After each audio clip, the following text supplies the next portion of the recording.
Welcome to Badminton Weekly with me, Jasmine Lim. We began with the Yonex Taipei Open, where Tai Tzu Ying played her last home tournament, having indicated that she'll be retiring at the end of the year. 8,000 spectators turned up on a weekday to cheer for the world number 3, but sadly, she lost in the quarterfinal to Putri Kusuma Wardani. Despite Tai failing to collect a 6th Taipei Open title, Kirsty Gilmore believes the 30-year-old left the home stage with no regrets. I don't think Tai Tzu Ying has any regrets from playing the Taipei Open.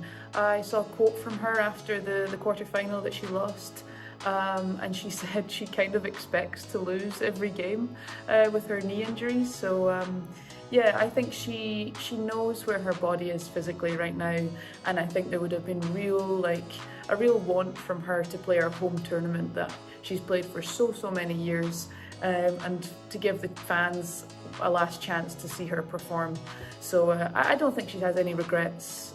Yeah, it's true, Tai Tzu Ying has played 3 tournaments out of the last 4 weeks directly after an Olympic Games. I think she knows in her mind that she's aiming for that longer goal of the World Tour Finals in December. So I think she's just giving it one last blast and just picking up all the points that she can get to get her to those World Tour Finals. I don't think she'll arrive at the World Tour Finals in great condition. I don't think she can do much damage at the World Tour Finals to her opponents. I mean, maybe she'll do damage to her knees, but I think she's just going hard for this last, 3-4 months of what's left of this year, giving her absolute all. And yeah, I don't think she needs to be too concerned about being too picky. I think for her body, maybe it would be sensible, but for the last few times that she's going to be on court, she's just going for it, I think. Like I say, I think we've seen a quote from Tai Tzu Ying that says that she kind of expects to lose all of the games that she enters into, which I don't think is her usual mindset. So I think there's perhaps a kind of recognition, maybe like a calmness and just a freedom to her play now. She's just letting it be. I don't think she's trying to force too much.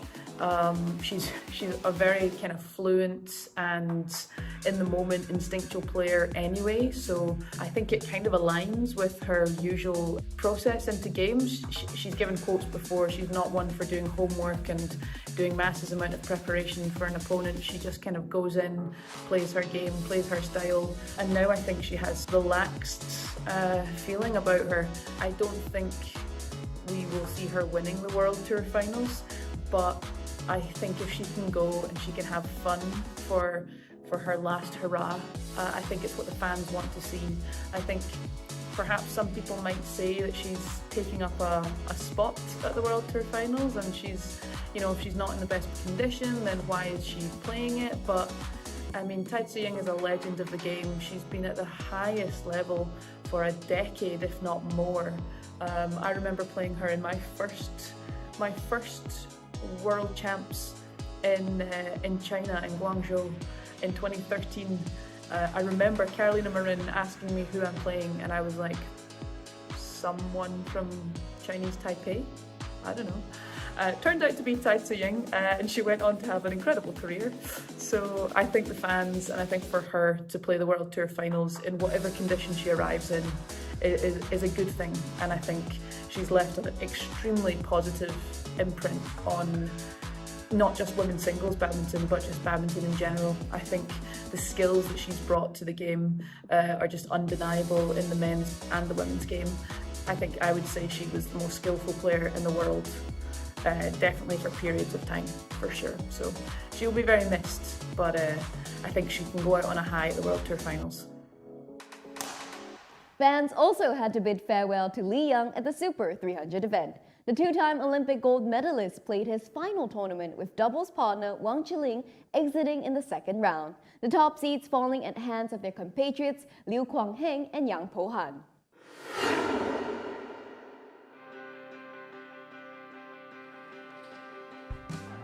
In their final act together at home, the match was pushed to 3 games but did not go according to script. Despite that loss, Li Yang was grateful to have shared the stage with his teammate of 5 years. 就很可惜在台北公开赛没有再继续往前走一步啊。然后就其实还是很谢谢麒麟愿意跟我搭配。我觉得不管怎么样，我们也是尽力在球场上打每一颗球。觉得对自己表现很不满意吧，就觉得很多球应该可以再更放开一点，但自己还是因为紧张，所以可能失误还是偏多，所以很多机会球变成自己打的防守，反正不是对方把自己打的，是自己都还没打就先输了，所以很多都是自己失误的。就辛苦搭档了，陪我走这么久了吧？对，打得烂。这样有遗憾，你才有动力往前冲嘛，对不对？所以你还会一直支持他？当然，在背后支持嘛。At the end of the tournament, a retirement ceremony was held for Lee to celebrate his achievements.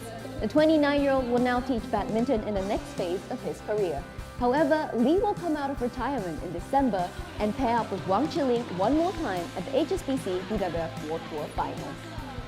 毕竟我对于运动员的这个身份还是要求很大，虽然之后还是会打年终，但最近的主轴可能会以教育为主。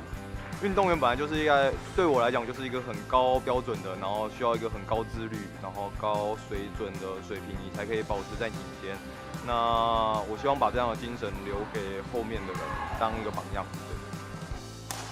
Despite Li Young and Tai Tzu Ying's retirements, the future shines bright for Chinese Taipei. In particular, Lin Chun-Yi, who won his 4th Super 300 title at the Taipei Open. The 24-year-old has impressed by beating top players like Anders Antonsen, Kunlavut Vittitsan and Li Shifeng this year. Hans Christian Wittinghus explains why Lin is the one to watch this season. I think it was a very impressive win, and I think it was also important for Lin Chun-Yi to show that he could actually cope with the situation of being one of the favorites to win. I think that's where we have seen him struggle a little bit in the past, but this time he actually beat 4 compatriots, which I think is also a big feat actually, because it's sometimes a little bit different when you have to play guys you know so well and you fight for the spot of being the best in your country, and he proved it by beating 4 of them. He was quite close of losing the first one, winning 21-19 in the third, but from that point on it was pretty smooth sailing for him actually throughout the tournament. So I'm quite impressed, and I think he's really starting to build a case moving towards the top 10 in the rankings. I think especially his attacking capabilities are amazing. His forehand smash especially is unreal, basically. He has a good smash from both sides, but always in the forehand he's just hitting winners from all angles. And I think that is his overall game plan that makes it very difficult to play against him, is that he can hit winners from almost all over the court. So when he's really on it on his days, he's so hard to play, because you never really feel like there's any safe places to play against him. He's been lacking a little bit of consistency, but on his days when he's playing the best players, his top skills are good enough to actually score points against anyone, even if it's the best players in the world. So that makes him quite uncomfortable to play. Also, because he can often go onto court as the underdog, so he doesn't really have much to lose against the best players, and that's where it's easiest for him to play the kind of game style that he wants to. Another thing I really think he's good at is that he's so quick on his feet. It's very, very hard to catch him off guard, so you often see that he's actually trying to guess or anticipate where the opponent is playing it, but even when he's doing that, he's so quick at his feet if the opponent actually plays something different than expected. So it just means he always finds ways to get into aggressive and attacking opportunities, because he's one of the quickest players in terms of the first 2-3 steps on court, even if you compare him to guys like Ginseng and Lo Yu, who I think most people agree are 2 of the fastest players on the world circuit.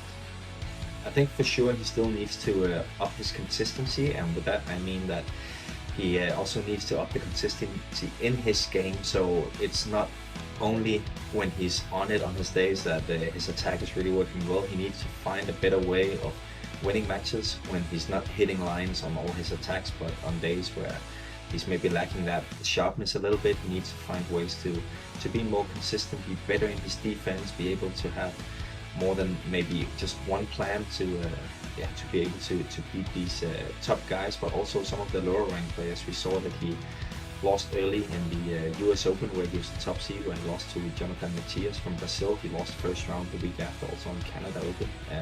So he is struggling to reproduce that consistency week after week, and that's what he really needs to take it up to a level of Chou Chin-Chen, who's been one of the most consistent performers over the past 5-10 years. And I think one of the ways he needs to do it is to probably be a little bit wiser in the future in terms of how much he's playing. He's the men's singles player in top 50 with the most tournaments. He's played 29 events in the last year. So he's also making it hard for himself to show up and be consistent every single time. So I'm excited to see his progress in that department as well, and see if he will change that aspect a little bit. With the Taipei Open done and dusted, our attention turns to Hong Kong, where Viktor Axelsen will be making his first return to the HSBC BWF World Tour since winning the Olympic gold medal in Paris. We caught up with Dane during his downtime and looked back on his Olympic journey and winning that second gold medal. A few months before the Olympics, I faced quite a bit of difficulties with my back. However, I managed to recover and got some few really solid weeks of practice. So I actually wasn't that nervous going into the games. I was pretty confident. And my full focus, was on the Olympics, like a bit far out, even further out than it was in Tokyo, because back then, there was COVID and stuff like that, so it was a little bit easier to prioritize. While here I really had to be pretty strict when it came to prioritizing my tournaments and when to peak and stuff. We have so many tournaments, so there's no chance for me to stay on top for like 12 months at a time like I did in 2022 and 23. I think you really have to prioritize with this schedule, and I'm just super happy that I managed to peak at the right time. I wasn't thinking too much, to be honest. I was so focused on winning the match. Even though I was leading quite comfortably, I started to get a little bit nervous towards the end, because it's really big for me, obviously. Winning 2 Olympic golds is actually surreal to me still. I almost can't believe it that it's actually, the situation. So it was very nice to have my family and friends there. In Tokyo there was no spectators, so totally different experiences, and obviously it was the biggest moment of my career, winning those 2 goals, and to have my family and friends there to share the moment with was very special. I think Tokyo was like a dream, something you didn't really dare to believe could happen. That happened, and sort of also the pressure was lifted off your shoulders. So it was a mixture of happiness of winning, but also the relief of, oh, I managed to do it. I managed to reach my dream. And in Paris, it was just surreal, to be honest. To win 2 Olympic golds in the men's singles category is, to me, it's crazy. And I can't believe that it actually happened to me. So it was more of like, I don't believe it moment. Just slowly trying to grasp, the magnitude of the achievement right now. So totally different feelings initially right after the match, but I'm just as proud about my performance in Paris, if not more proud, than I was in Tokyo. I don't know yet. I'll take 1 year at a time. I hope I'll be there. I will try to keep healthy. I'll try to keep motivated. And this time will never come back. I can't go back in 10 years and say I'm gonna try again. So I will enjoy it as long as it lasts. I will do my best, and for now I don't have any retirement plans at all. So I'm just focusing on 1 day at a time. Focusing on the journey, focusing on the process of, as I said, getting as good as I can be and reaching my full potential. That's my goal. If you only focused on results, then you would be satisfied, and you have to have process goals in my eyes, otherwise it would be very hard to keep motivated if you're successful. That's it from us. Remember to catch Viktor Axelsen and the rest of the top seeds in action this week at the Leaning Hong Kong Open. We'll bring you the biggest stories from the Super 500 event on our show next week.